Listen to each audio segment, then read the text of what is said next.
Hello everyone.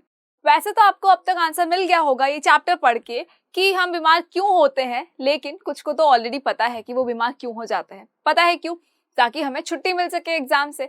और आधा बुखार तो मुझे लगता है कि एग्जाम को देखते ही आ जाता है कि अरे यार एग्जाम आने वाले हैं, मतलब फीवर तो चढ़ना ही चढ़ना है, डेफिनेटली चढ़ना है। क्यों? क्योंकि हम बहुत कंफ्यूज रहते हैं कि यार ये पढ़ना है, वो पढ़ना, ये नहीं पढ़ा, वो नहीं पढ़ा, ये टॉपिक, वो टॉपिक। फिर कोई फ्रेंड ने पूछ लिया, फिर एक ग्रुप स्टडी में देखा तो एक नया ही क्वेश्चन निकल के आया, फिर जब एग्जाम पेपर आया तो कुछ और ही नया आया जो हमने कभी पढ़ा ही नहीं था। अब ऐसा कुछ भी नहीं होगा, कोई फीवर नहीं आएगा आपको एग्जाम के नाम पे, और छुट्टी लेने की भी जरूरत नहीं पड़ेगी, बिकॉज आपको ऑलरेडी सब कुछ आ जाएगा। कैसे आएगा? तो जब हम अच्छे से इंपॉर्टेंट क्वेश्चंस को देख लेंगे तो डेफिनेट सी बात है भाई, चैप्टर पढ़ लिया, इंपॉर्टेंट क्वेश्चंस को देख लिया, जब रिवाइज हो जाएगा चैप्टर 2-3 टाइम्स तो उसके बाद भी कंफ्यूजन रहेगा क्या? बिल्कुल नहीं रहेगा। So I Lavina Kumawat welcoming you all at score Shala. आज हम देखेंगे इस चैप्टर के क्वेश्चन आंसर्स को, मतलब इंपॉर्टेंट क्वेश्चंस को। बेसिकली हमने एनसीईआरटी के क्वेश्चंस ऑलरेडी देख रखे हैं, लेकिन हम इंपॉर्टेंट क्वेश्चंस को देखेंगे कि किस तरह से एग्जामिनर जो है हमें एग्जाम के अंदर थोड़ा सा घुमा के देता है क्वेश्चन। चलो स्टार्ट करते हैं हमारे क्वेश्चंस को। So the first question is Which one of the following is not a viral disease? अब हमने ये तो इस चैप्टर के अंदर बहुत अच्छे से पढ़ लिया था कि बैक्टीरियल डिजीज क्या होती है, वायरल डिजीज क्या होती है, प्रोटोजोआन से फैलने वाली कौन कौन सी डिजीज है, ये सब कुछ देख लिया। लेकिन अब इस क्वेश्चन में क्या पूछा है? Which one of the following is not a viral disease? कौन सी ऐसी है जो वायरल डिजीज नहीं है? याद रखिए, नहीं बोला है। नॉट वालों को तो मुझे लगता है कि आप हाईलाइट कर लिया करो, मतलब एक पेंसिल रखा करो साथ में, या पेन जो भी है आपको, उसको हल्के से मार्क कर दिया करो फटाफट से कि हाँ ये नॉट है, यस नहीं बोला है। आधे तो इसी में मार्क खा जाते हैं कि अच्छा सिर्फ ये पढ़ा कि हाँ ठीक है वायरल डिजीज के बारे में पूछा है। फिर एक फर्स्ट ऑप्शन देखेंगे कि डेंगू, अच्छा डेंगू तो वायरस से फैलता है, इसका मतलब ओके डन, ये आंसर है। नहीं, वहां पे आप मार्क खा जाते हो, ये बहुत गड़बड़ हो जाएगी, वो डेंगू वहां पे आंसर नहीं होगा। वहां आपका आंसर क्या होगा तो चेक कर लिए एक बार, देखो वायरल डिजीज कौन कौन सी होती है और बैक्टीरियल कौन सी है, जब अगर याद होगा तो ऑटोमेटिकली ध्यान में रहेगा। अब डेंगू हमको पता है वायरस से फैलता है, एड्स को तो कैसे भूल सकते हैं भाई, एचआईवी का नाम बहुत बार रट रखा है हमने, जैसे भी आया मतलब वायरस, सिंपल। चलो टाइफाइड, यस ये टाइफाइड हमने क्या पढ़ा था कि टाइफाइड जो होता है वो कौन सी डिजीज है, वो बैक्टीरियल डिजीज है। टाइफाइड क्या है? बैक्टीरियल डिजीज है। उसको हटाते हैं, फिर से लिखते हैं इसको अच्छे से ना। ये क्या है? ये आपकी है बैक्टीरियल डिजीज, मतलब कि ये किससे फैलती है? ये बैक्टीरिया से फैलती है। बैक्टीरिया ही इसका कॉजेटिव एजेंट है, ठीक है। बैक्टीरिया कौन है? इसका कॉजेटिव एजेंट है।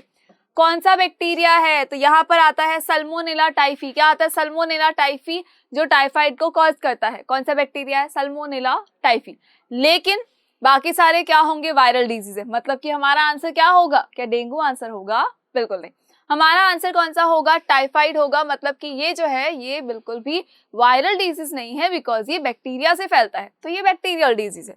चलो come to the next question. Next question again वैसा ही कुछ है आपके लिए। Which one of the following disease is not caused by bacteria? इस बार बोला बैक्टीरिया से नहीं होनी चाहिए। इस बार क्या बोला है क्वेश्चन के अंदर कि ये जो डिजीज है बैक्टीरिया से नहीं होनी चाहिए, बैक्टीरियल नहीं होनी चाहिए। बाकी कुछ भी हो सकता है लेकिन बैक्टीरियल नहीं होनी चाहिए। तो देख लेते हैं।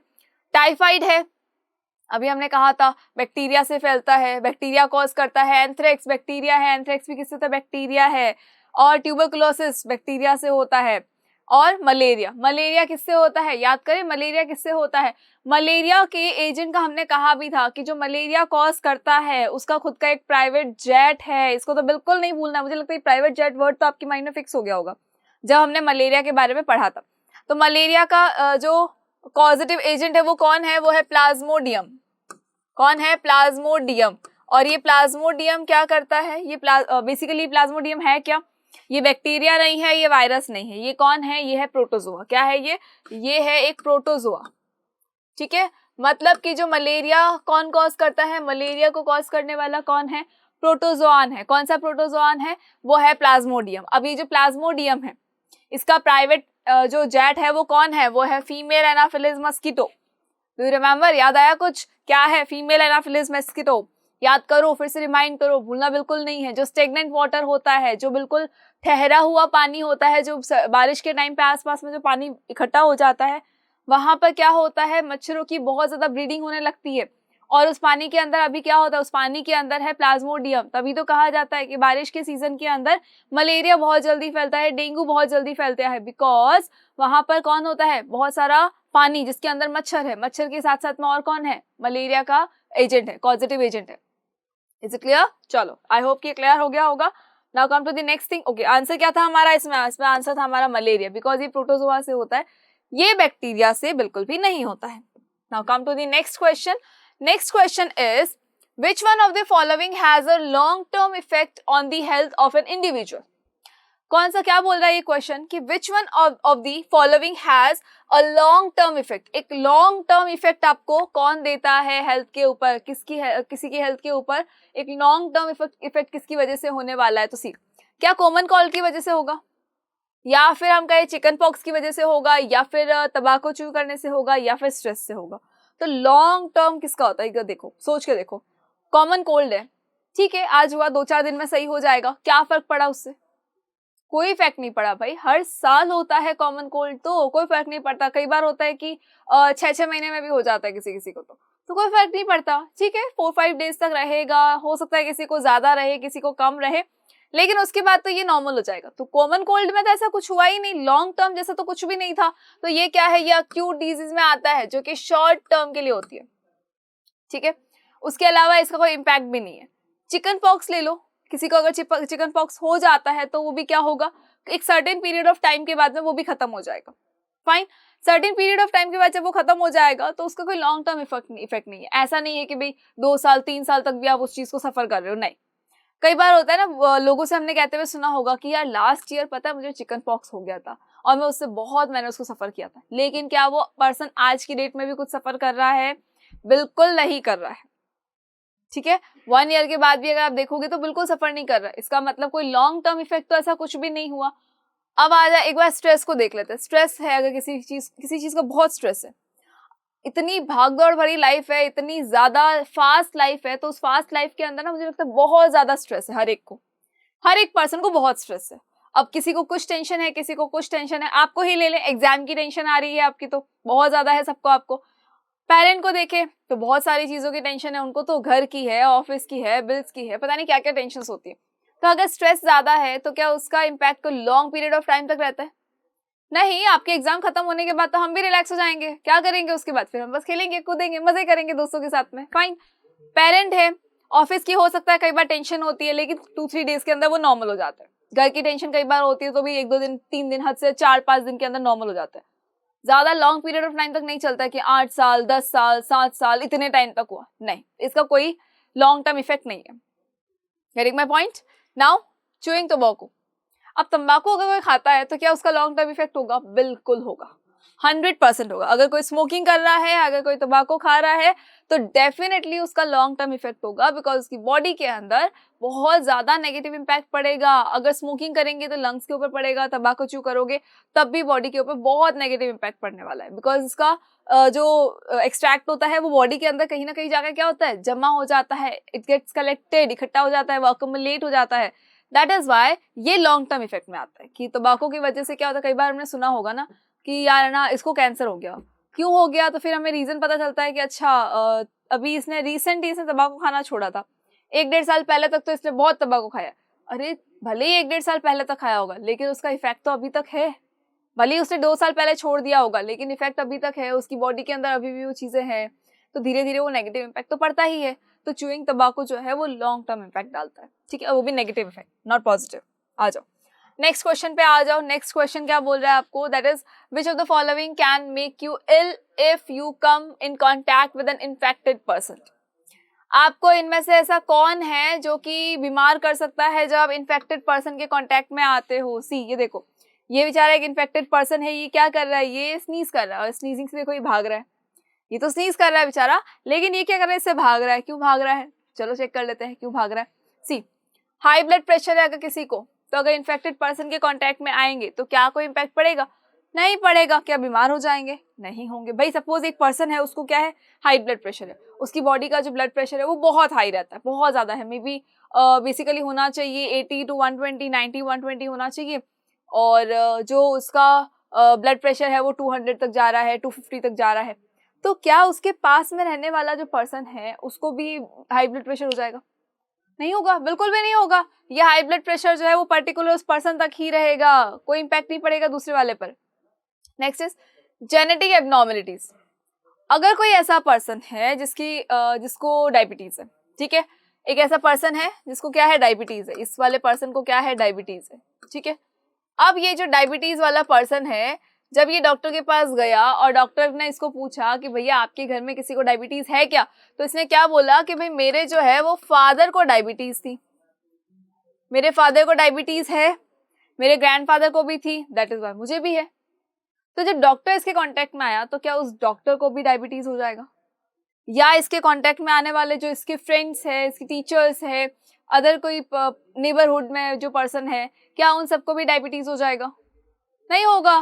दैट मीन्स जो जेनेटिक एबनॉर्मेलिटीज होती है, जो जीन से आता है, जो जेनेटिकली आता है, जो हेरिडिटी से अगर कोई चीज आती है तो उसका इम्पैक्ट किसी और के ऊपर नहीं पड़ता है, सिर्फ उस पर्टिकुलर पर्सन तक ही लिमिटेड रहेगा, उसके आगे उसका इम्पैक्ट बिल्कुल भी नहीं होने वाला है, यानी कि ये अपनी डिजीज को आगे फॉरवर्ड नहीं करेगा।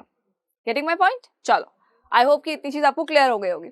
नेक्स्ट अगर हम देखें sneezing, yes, sneezing is the answer, because जब कोई पर्सन जो है वो स्नीज करता है तो क्या होता है, उस स्नीजिंग के दौरान वहाँ उसकी बॉडी के जो वायरस है, बैक्टीरिया है, वो सब कहाँ आ जाता है, बाहर एयर में आ जाता है, और वही एयर जब कोई और इनहेल कर लेता है तो क्या हो जाता है, वो पर्सन भी बीमार हो जाता है। मतलब कि किसके कांटेक्ट में नहीं आना चाहिए, जो पर्सन कंटिन्यूअसली क्या कर रहा है, स्नीज कर रहा है। अगर किसी को कॉमन कोल्ड है, कफ है, तो उस टाइम पे उसके पास नहीं जाना चाहिए, बिकॉज अगर वो छींकेगा या वो कफ करेगा तो क्या होगा, जब वो खांसेगा या वो छींक रहा है उस टाइम पे जब वो बैक्टीरिया है, जो वायरस है, वो उसकी बॉडी से बाहर आ जाएंगे विद द वाटर ड्रॉपलेट्स, तो उसके बाद जो है आसपास के जितने भी पर्सन है वो उनकी बॉडी में एंटर कर सकते हैं। दैट मीन्स कि उनको भी वो डिजीज हो सकती है। तो इन्फेक्टेड पर्सन के पास में कब नहीं जाना चाहिए, जब उसको क्या हो रही हो, कंटिन्यूअसली स्नीजिंग हो रही हो, ठीक है। चलो, next thing is blood cancer. Yes, obviously बात है, ब्लड कैंसर है किसी को, तब उसके ब्लड का कैंसर किसी और के ब्लड में कैंसर कैसे पहुंच सकता है, नहीं आ सकता। दैट इज वाई इस क्वेश्चन का आंसर क्या होगा, स्नीजिंग होगा। फाइन, चलो आगे आ जाओ, नेक्स्ट क्वेश्चन पे आ जाओ। Next question is which one of the following is not important for individual health. कौन सी चीज ऐसी है जो कि इंडिविजुअल हेल्थ के लिए इंपॉर्टेंट नहीं है। सी, लिविंग इन क्लीन स्पेस, क्या क्लीन स्पेस में रहना इंपॉर्टेंट नहीं है? जब हमने ये चैप्टर पढ़ा था तो हमने फर्स्ट वर्ड क्या लिया था, the first word that was very important, that is health. क्या था, हेल्थ। अब ये जो हेल्थ वर्ड है, हेल्दी होना, डिजीज फ्री होना, सब कुछ बताया था। हेल्दी होने का मतलब क्या है, अगर कोई पर्सन जो है उसकी बहुत अच्छी हेल्थ है, इसका मतलब क्या है कि वो मेंटली फिट है, ठीक है, और वो फिजिकली फिट है, एंड देन वो सोशली भी फिट है, ठीक है। उसके बाद में क्या देखा था, उसके बाद देखा था कि वो जो पर्सन है वो सोशली भी फिट है। फाइन, मेंटली फिट है, फिजिकली फिट है और सोशली फिट है।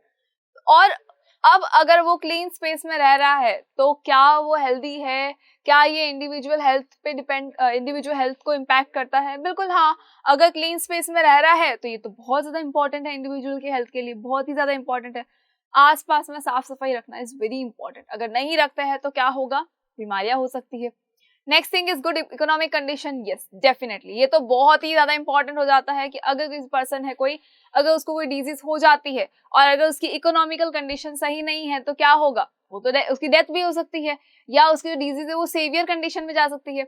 लेकिन अगर इकोनॉमिक कंडीशन जो है वो बहुत अच्छी है तो कोई पर्सन जो है वो हेल्दी रह सकता है, बिकॉज वो अपना ट्रीटमेंट बहुत ही इजीली करवा पाएगा और वो अपना ट्रीटमेंट जो है वो टाइमली करवा पाएगा, ठीक है। चलो, next is socially equality and harmony. Yes, ये भी बहुत ज्यादा इंपॉर्टेंट है। सोशली इक्वल होना बहुत जरूरी है, हार्मोनी में रहना बहुत जरूरी है, ताकि मेंटल पीस रहे, आसपास के लोगों से लड़ाई झगड़ा नहीं करना है, दोस्तों से लड़ना नहीं है, आसपास में पर्सनल हाइजीन का भी ध्यान रखना है, लोकेलिटी में भी हाइजीन का ध्यान रखना है। सारी चीजें बहुत ज्यादा इंपॉर्टेंट है हेल्दी रहने के लिए। Now, living in a large and well furnished house. क्या ऐसा कोई पर्सन जो कि वेल फर्निश्ड और बहुत ही बड़े घर में रह रहा है, इज इट कंपल्सरी कि वो हेल्दी होगा? कंपल्सरी है? नहीं है। Why not? पॉसिबल है ना कि ठीक है, भले वो इतने बड़े घर में रह रहा है, हो सकता है उसकी इकोनॉमिक कंडीशन अच्छी है इसलिए वो इतने बड़े घर में रह रहा है, लेकिन ये भी हो सकता है कि वो मेंटली डिस्टर्ब हो, वो मेंटली बहुत ज्यादा डिस्टर्ब हो, तो हेल्दी नहीं होगा। पॉसिबल तो है, फाइन। अब भले वो कितने भी बड़े घर में रह रहा हो, लेकिन इट्स नॉट कंपल्सरी कि वो हेल्दी ही होगा, ठीक है। तो इसका आंसर कौन सा होगा? डी होगा, जिसमें से क्या है, इज नॉट इम्पॉर्टेंट, इसका इंपॉर्टेंट नहीं है। भले ही कोई ऐसा भी पर्सन है जो बहुत छोटे से घर में रह रहा है, लेकिन अगर उसने अपने आसपास में हाइजीन मेंटेन करके रखा है, वो सोशली बहुत फिट है, वो मेंटली बहुत स्ट्रांग है, तो क्या होगा, वो फिजिकली भी बहुत सही है, बहुत फिट है वो फिजिकली, बिकॉज वो एक्सरसाइज करता है, वो बैलेंस डाइट लेता है, उसने वैक्सीनेशन ले रखा है, हाइजीन तो बहुत ध्यान रखता है हाइजीन का, तो आसपास में पानी इकट्ठा नहीं होने देता, मच्छर मक्खियों से दूर रहता है, बहुत साफ सुथरा खाना खाता है, अच्छा खाना खाता है, तो क्या होगा, वो हेल्दी रह सकता है। लेकिन अगर हम कहें कि वो वेल फर्निश्ड घर में रहता है इसलिए वो हेल्दी है, तो ये बहुत गलत हो जाएगा, because it is not important for that. Fine, चलो आगे आ जाओ। Next question is vectors can be defined as, vector को आप कैसे डिफाइन कर सकते हो, वेक्टर्स कौन होते हैं? See, animals carry the infecting agents from sick person to another healthy person, या फिर micro organism which cause many disease, या इन्फेक्टेड पर्सन, या डिजीज प्लांट्स। क्या होगा आंसर? वेक्टर्स कौन होता है? तो देखो, वेक्टर का बेसिक मीनिंग ये होता है कि जो डिजीज को फैला रहा है, स्प्रेड कर रहा है। तो देखो, डिजीज प्लांट ये तो गलत हो जाएगा, इन्फेक्टेड पर्सन भी बिल्कुल नहीं होगा, गलत है ये भी, ये वेक्टर नहीं होते हैं। Micro organism which cause many disease, एक ऐसा माइक्रो ऑर्गेनिज्म जो बहुत सारी डिजीज को कॉज करता है, या बहुत सारे ऐसे माइक्रो ऑर्गेनिज्म है हमारे पास जो अलग अलग डिजीज को कॉज करता है, क्या वो वेक्टर्स है? नॉट एट ऑल, बिल्कुल भी नहीं है। हमने देखो एक चीज पढ़ी थी, क्या पढ़ा था? मीन्स ऑफ स्प्रेड पढ़ा था, means of spread disease, means of spread disease पढ़ा था। अब ये जो मीन्स ऑफ स्प्रेडिंग डिजीज था कि भाई इस डिजीज को जो स्प्रेड करता है उसके मीन्स क्या है, उसके मेथड्स क्या है, तो उसके अंदर हमने क्या देखा था, या तो एयर से हो सकता है, या एनिमल से हो सकता है, या फिर कोई इंसेक्ट है जिसकी वजह से कोई डिजीज जो है वो फैल सकती है, आगे से आगे स्प्रेड हो सकती है। तो यहाँ पर भी वही है, वो स्प्रेडर को पूछा गया है, वेक्टर वही होता है जो स्प्रेड करता है। तो animals carry the infecting agents from sick person to another healthy person, yes it may be possible, यही है वेक्टर, सॉरी पॉसिबल क्या है, यही आंसर है। Animals carry the infecting agents, वो एनिमल्स जो क्या करते हैं, जो इन्फेक्टेड एजेंट्स होते हैं, इन्फेक्टिंग एजेंट्स होते हैं, उनको कैरी करते हैं, सिक पर्सन से लेंगे और एक हेल्दी पर्सन को दे आएंगे। प्लाज्मोडियम तो बहुत ही अच्छे से रट लेना चाहिए आपको, अच्छे से अब तो याद हो जाना चाहिए कि जो मलेरिया कॉजिंग एजेंट है, कौन है मलेरिया को कॉज करने वाला? Plasmodium, that is protozoan. कहाँ होता है? स्टेगनेंट वाटर के अंदर होता है। वहां से उसको कौन लेकर आता है? फीमेल एनाफिलिस लेके आती है। लेकिन जब वो इन्फेक्टेड पर्सन की बॉडी के अंदर है तो वहां से क्या होगा? वो उसको काटेगा, सिक पर्सन से वो प्लाज्मोडियम को लेगी और दूसरे हेल्दी पर्सन के अंदर जाके इंसर्ट कर देगी। तो ये क्या है? एक तरह से ये क्या है? ये भी तो एक वेक्टर ही है जो क्या कर रही है? डिजीज को स्प्रेड करने का काम कर रही है। दैट इज वाई जो डिजीज है वो बहुत ही जल्दी फैलने लग जाती है। फाइन, चलो और आगे आ जाओ नेक्स्ट क्वेश्चन पे। नेक्स्ट क्वेश्चन क्या बोल रहा है? Give two examples for each of the following. इन सब के आपको क्या करना है? एग्जांपल्स बताने हैं। किस किस के एग्जांपल बताना है? देखो, अक्यूट डिजीज के एग्जांपल बताओ। अक्यूट डिजीज का मतलब क्या होता है? तो अक्यूट डिजीज का मतलब होता है जो बहुत क्यूट सी होती है। क्या डिजीज क्यूट होती है? नहीं होती है। तो अक्यूट डिजीज का मतलब ये होता है कि जो बहुत ही शॉर्ट पीरियड ऑफ टाइम के लिए होती है, बहुत शॉर्ट पीरियड ऑफ टाइम के लिए होगी, ज्यादा लॉन्ग टाइम के लिए नहीं होगी। फाइन, कि ठीक है थोड़े दिन हुई, 2-4 दिन 5 दिन हुई और उसके बाद फिर नॉर्मल हो गया। तो वो कौन सी डिजीज होती है? अक्यूट डिजीज होती है। Just like your common cold, flu है, कुछ दिनों के लिए होता है, रेगुलर ऐसा नहीं है कि साल साल भर रहेगा, 20-20, 25-25 दिन रहेगा या 2 साल 3 साल तक रहने वाला है, नहीं, बिल्कुल भी नहीं। कॉमन कोल्ड है, ठीक है 2-3 दिन होता है, 1 दिन होता है, 4 दिन होता है, उसके बाद वो नॉर्मल हो जाता है। फ्लू है, वो भी क्या होगा? जल्दी से नॉर्मल हो जाता है। तो ये कौन सी डिजीज होती है? ये अक्यूट डिजीज में आती है। तो ये कहा जाता है हमारा कॉमन कोल्ड। कॉमन कोल्ड आ गया, और उसके अलावा क्या हो सकता है? उसके अलावा हो सकता है फ्लू। ठीक है, नेक्स्ट हमको क्या पूछा है? क्रॉनिक डिजीज के बारे में, कि क्रॉनिक डिजीज के एग्जांपल्स क्या हो सकते हैं। तो सी, क्रॉनिक डिजीज का मतलब क्या होता है? जो लॉन्ग पीरियड ऑफ टाइम तक होती है, या हम बोल सकते हैं कि लाइफ टाइम के लिए भी हो सकती है, लॉन्ग पीरियड ऑफ टाइम या फिर लाइफ टाइम के लिए हो सकती है। तो उनको हम क्या कहते हैं? क्रॉनिक डिजीज कहते हैं, जिनका की ट्रीटमेंट जो है वो कंटिन्यूअस चलता ही रहता है, चलता ही रहता है, चलता ही रहता है। अगर कोई लीवर की डिजीज हो गई, कोई हार्ट की डिजीज हो गई, तो क्या होगा? क्रॉनिक डिजीज होगी। अगर हम बात कर ले कैंसर की, क्या है ये? क्रॉनिक डिजीज है। क्यों है क्रॉनिक डिजीज? बिकॉज ये बहुत ही ज्यादा लॉन्ग पीरियड ऑफ टाइम तक चलती है और ये सीवियर भी हो सकती है।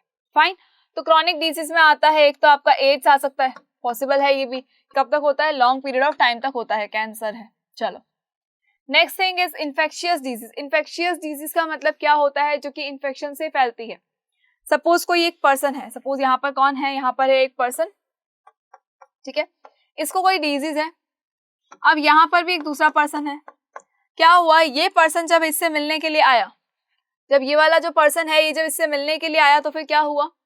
यहाँ इसको जो डिजीज थी वही सेम डिजीज अब इसको भी हो चुकी है।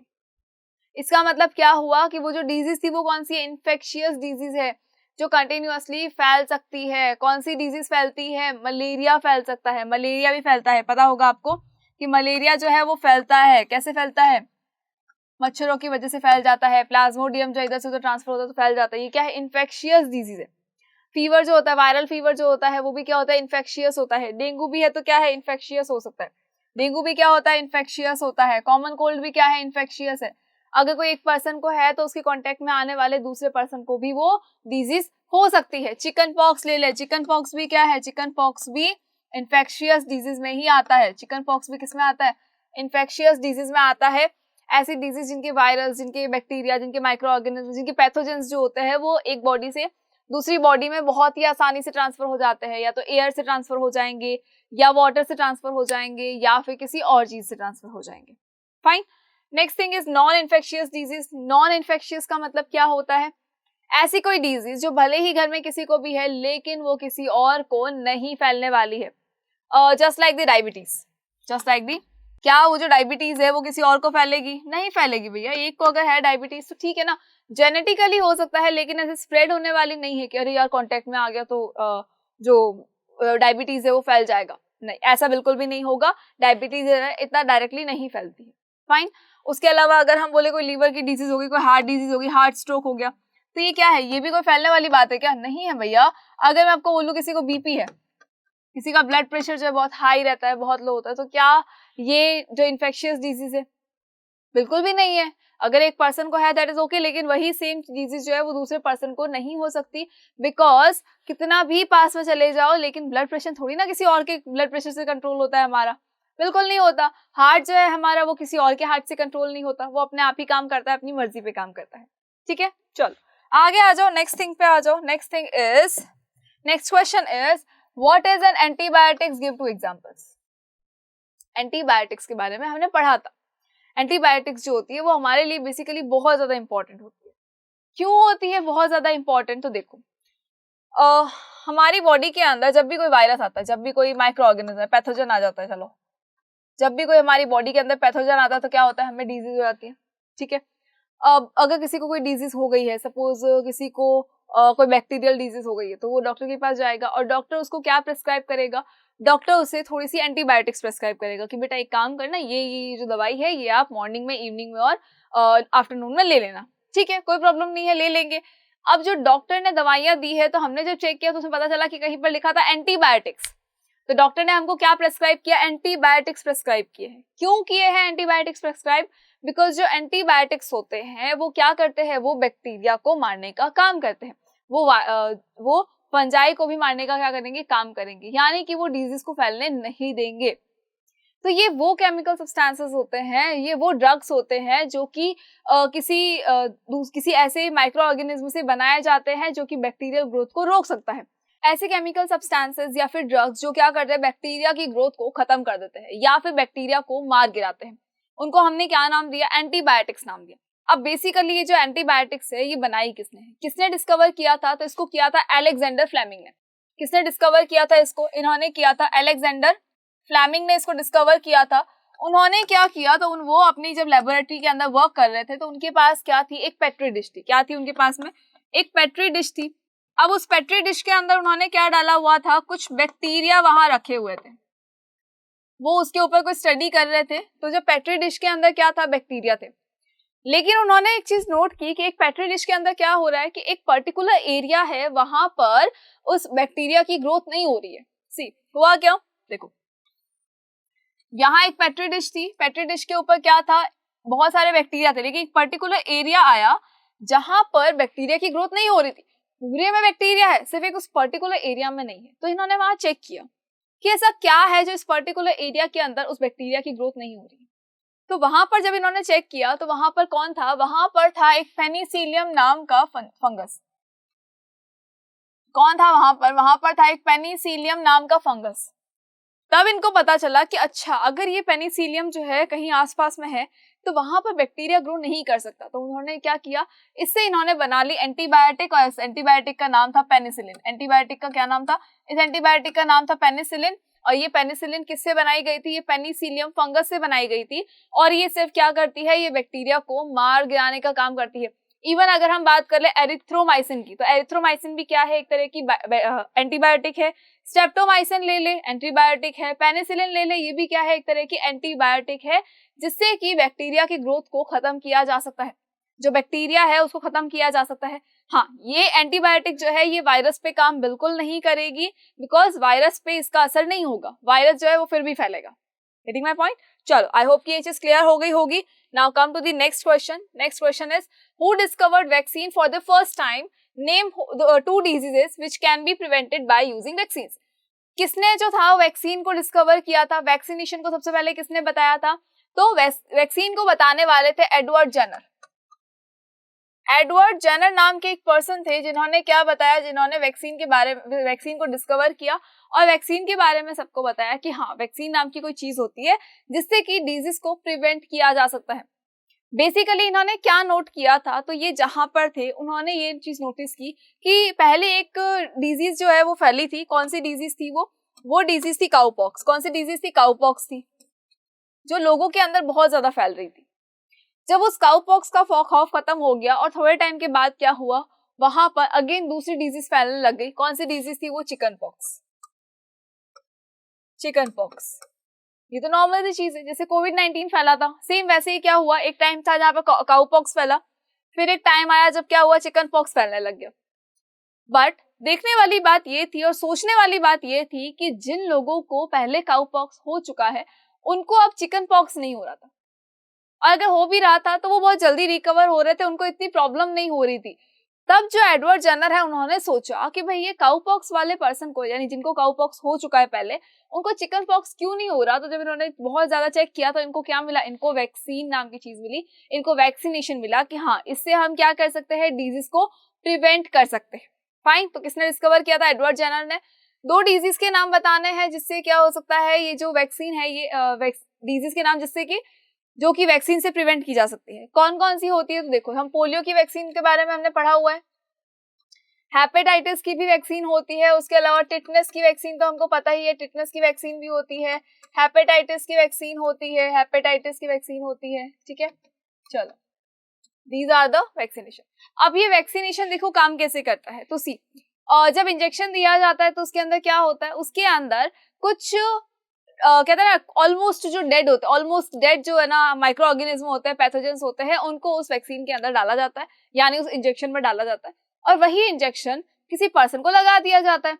जिस पर्सन को लगाया उसकी बॉडी में अभी कौन इंजेक्ट हो चुका है? वहां पर डेड, ऑलमोस्ट डेड जो पैथोजेंस है वो आ चुके हैं।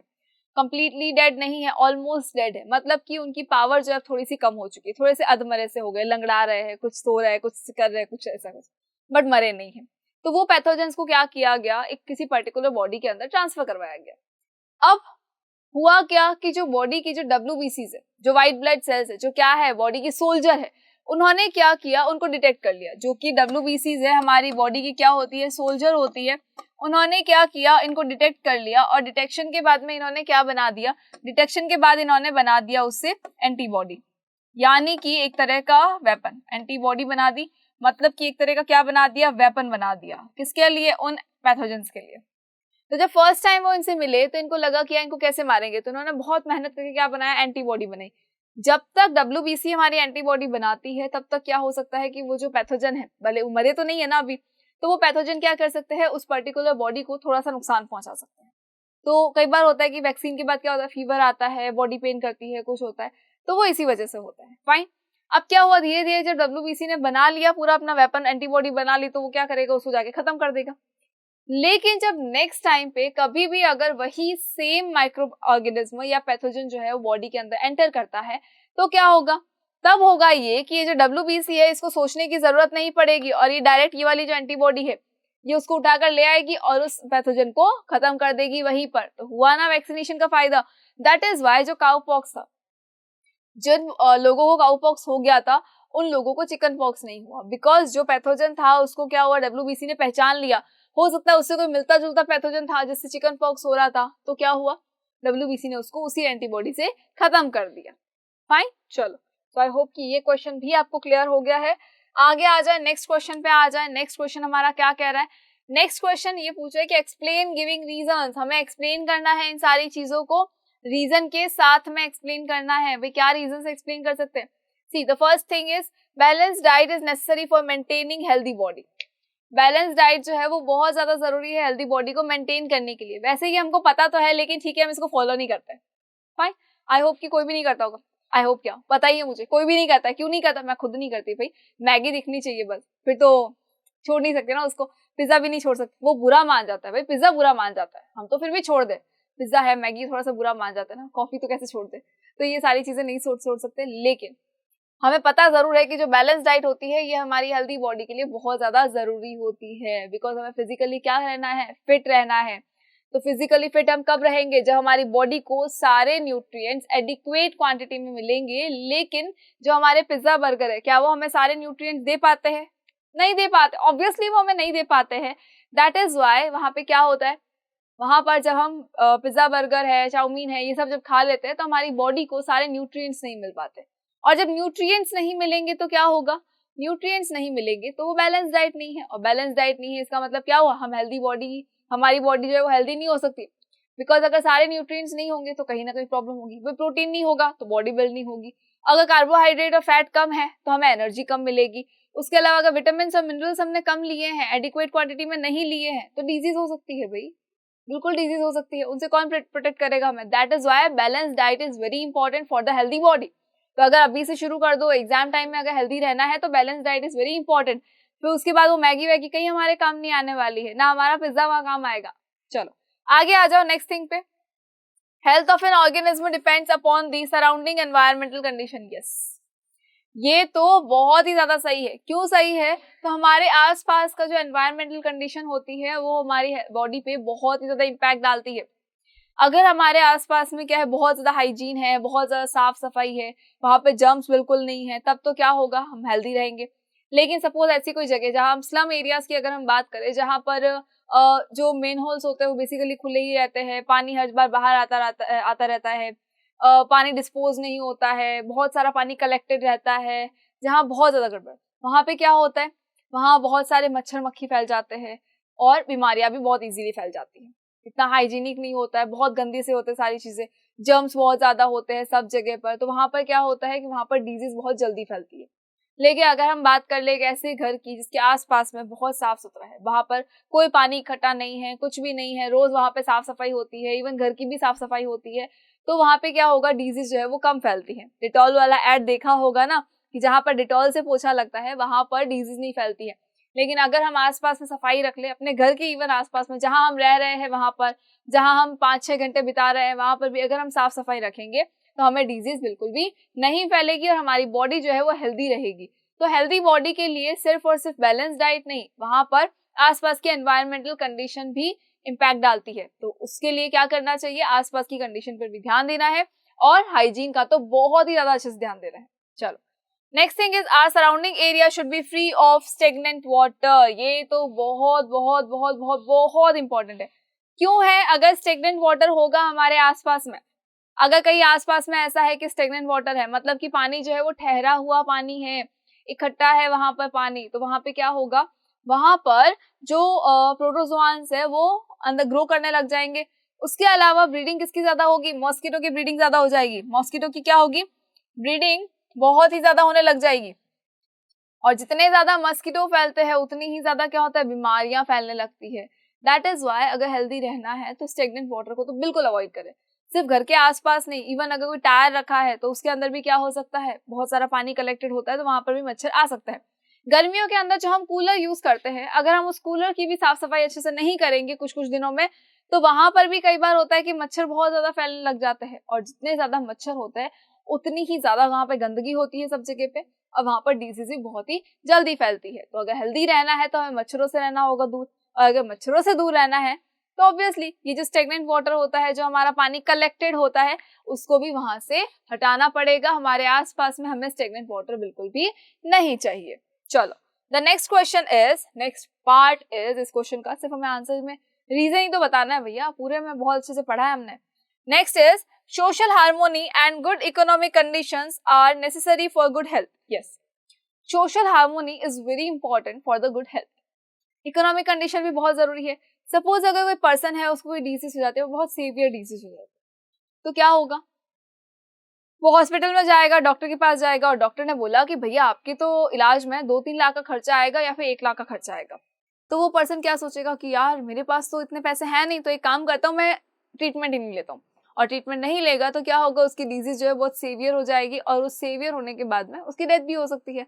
लेकिन वहीं अगर ऐसा कोई पर्सन है जिसके पास बहुत पैसा है, तो इसकी इकोनॉमिक कंडीशन जो है वो बहुत सही है, तो वो क्या करेगा, वो पैसे का अरेंजमेंट करेगा और अरेंजमेंट करके अपना ट्रीटमेंट करवा लेगा। तो वो पर्सन तो सही हो गया। अब क्या हुआ, इजीली वो अपनी लाइफ जो है वो हेल्दी लाइफ जो है वो जी रहा है, अभी चल रही है उसकी लाइफ, फाइन। सो इकोनॉमिक कंडीशन जो है वो बहुत सही होनी चाहिए। अगर इकोनॉमिक कंडीशन अच्छी है तो आपकी हेल्थ भी बहुत ज्यादा अच्छी रहेगी, और जहाँ पर इकोनॉमिक कंडीशन अच्छी नहीं होती है वहां पर हेल्थ थोड़ी सी डाउन रहती है। अब अगर हम उस एरिया की बात कर ले जहाँ पर जो झोपड़ी में रहने वाले जो लोग होते हैं या जिनके पास बहुत ही कम पैसा होता है, उनको अगर हम देखेंगे तो हमें लगता है, कई बार हमें भी कई बार फील होता है कि यार ये लोग कैसे, मतलब कितने वो परेशान होते हैं ये लोग, इनको कोई बीमारी भी हो जाए तो इनको इलाज करवाने वाला नहीं है, ये नहीं है, वो नहीं है। कई बार हम भी बैठ के ये चीज सोचते हैं, कई बार देखा भी होगा, आपने भी नोट किया होगा। तो उन लोगों को अगर कोई डिजीज हो जाती है तो वो हेल्दी लाइफ को फॉलो नहीं कर सकते। लेकिन अगर कोई ऐसा पर्सन जिसके पास बहुत सारा पैसा है, वो तो बहुत इजीली रह पाता है। तो इकोनॉमिक कंडीशन तो बहुत जरूरी हो जाती है। सेकेंड थिंग कि social harmony, yes social harmony बहुत ज्यादा जरूरी है। जितना ज्यादा मेंटली हम पीस रहे, मेंटली हम शांत रहेंगे उतना हमारे लिए बेटर होता है, और सोशली तो बहुत ही अच्छा होना जरूरी है। क्यों जरूरी है हेल्दी लाइफ के लिए? अब अगर ऐसा कोई पर्सन है जो अपने पड़ोसियों से हमेशा लड़ता रहता है, तो क्या वो मेंटली भी शांत रह पाएगा? नहीं रह पाएगा। तो जब वो सोशली स्ट्रांग नहीं है तो वो मेंटली कैसे स्ट्रांग हो सकता है? तो गुड लाइफ के लिए, हेल्दी लाइफ के लिए सिर्फ और सिर्फ डाइट इंपॉर्टेंट नहीं है, सिर्फ एक्सरसाइज इंपॉर्टेंट नहीं है, वहां पर आपके आसपास की कंडीशन भी इंपॉर्टेंट होती है, वहां आपके एनवायरमेंटल कंडीशन इंपॉर्टेंट होती है, वहां आपका सोशल हार्मोनी इंपॉर्टेंट होता है, वहां पर आपकी इकोनॉमिक कंडीशन भी इंपॉर्टेंट हो जाती है। फाइन, चलो। सो आई होप कि ये क्वेश्चन आपको क्लियर हो गया होगा। अब आपको बहुत अच्छे से पता है कि हमको हेल्दी कैसे रहना है, हमको सारी चीजों को बैलेंस करके चलना है। जब तक बैलेंस नहीं होगा तब तक तो काम नहीं हो पाएगा। तो सारी चीजें बहुत ही ज्यादा बैलेंस फॉर्म में होनी चाहिए।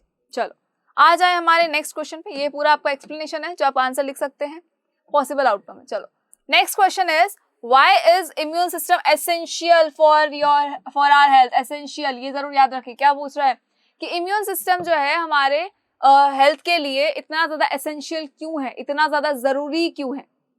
भाई इम्यून सिस्टम है, ठीक है, अच्छी बात है, लेकिन ये हेल्थ के लिए इतना इंपॉर्टेंट क्यों है? तो बेसिकली ये इम्यून सिस्टम हमारा होता क्या है? सी ब्लड तो सबके बॉडी के अंदर होता है, ठीक है, घर में क्या ब्लड तो सबके बॉडी में होता है। अब ये जो ब्लड है इसके कुछ कंपोनेंट्स होते हैं। क्या होते हैं? कुछ कंपोनेंट्स होते हैं। कौन कौन से कंपोनेंट्स होते हैं? तो देखो इसके अंदर होती है आरबीसीज यानी रेड ब्लड सेल्स होती है।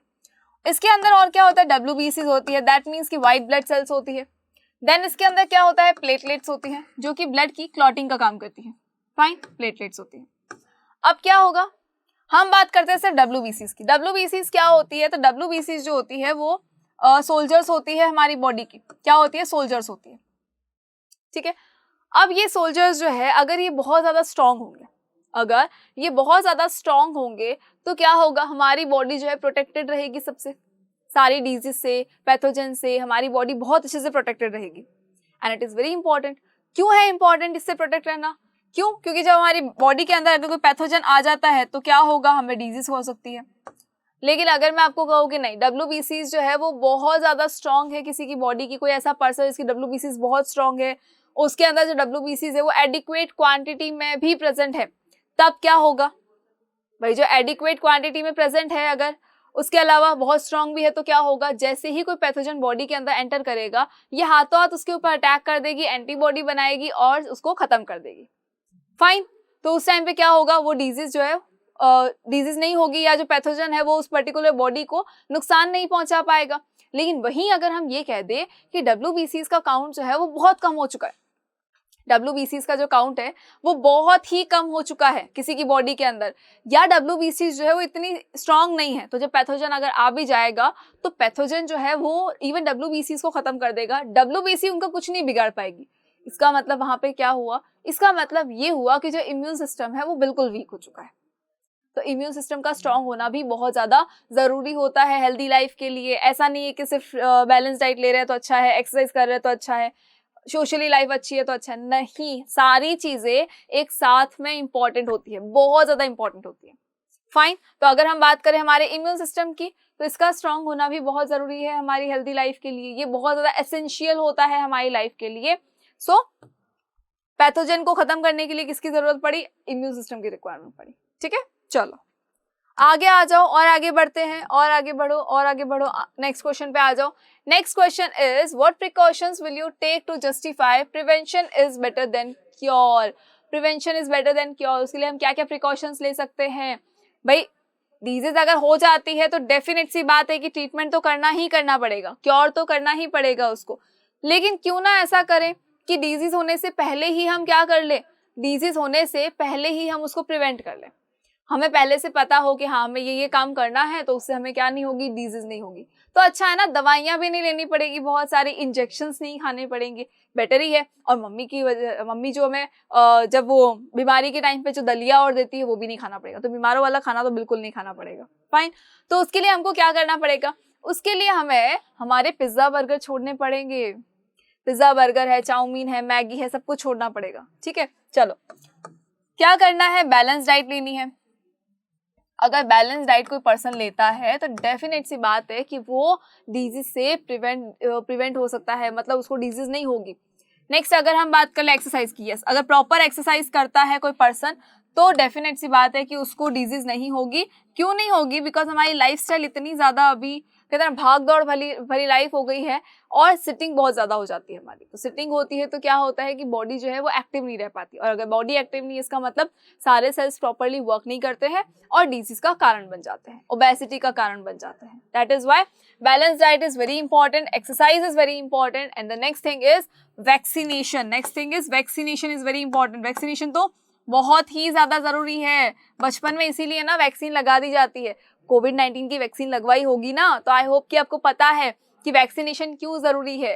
तो जब बचपन में ही क्या कर दिया जाता है, बच्चों की वैक्सीन लगा दी जाती है, जिससे क्या हो कि उनको वो पर्टिकुलर डिजीज ना हो।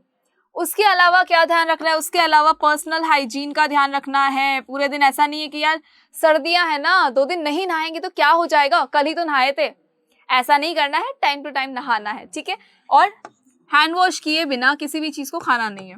पर्सनल हाइजीन का ध्यान रखना है।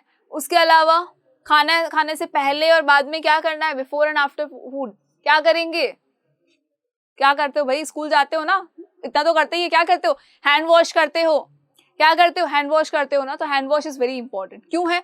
सपोज आप पूरे दिन वहां पे काम कर रहे हो, काम करते करते आपने क्या किया, कुछ खा लिया, तो क्या होगा?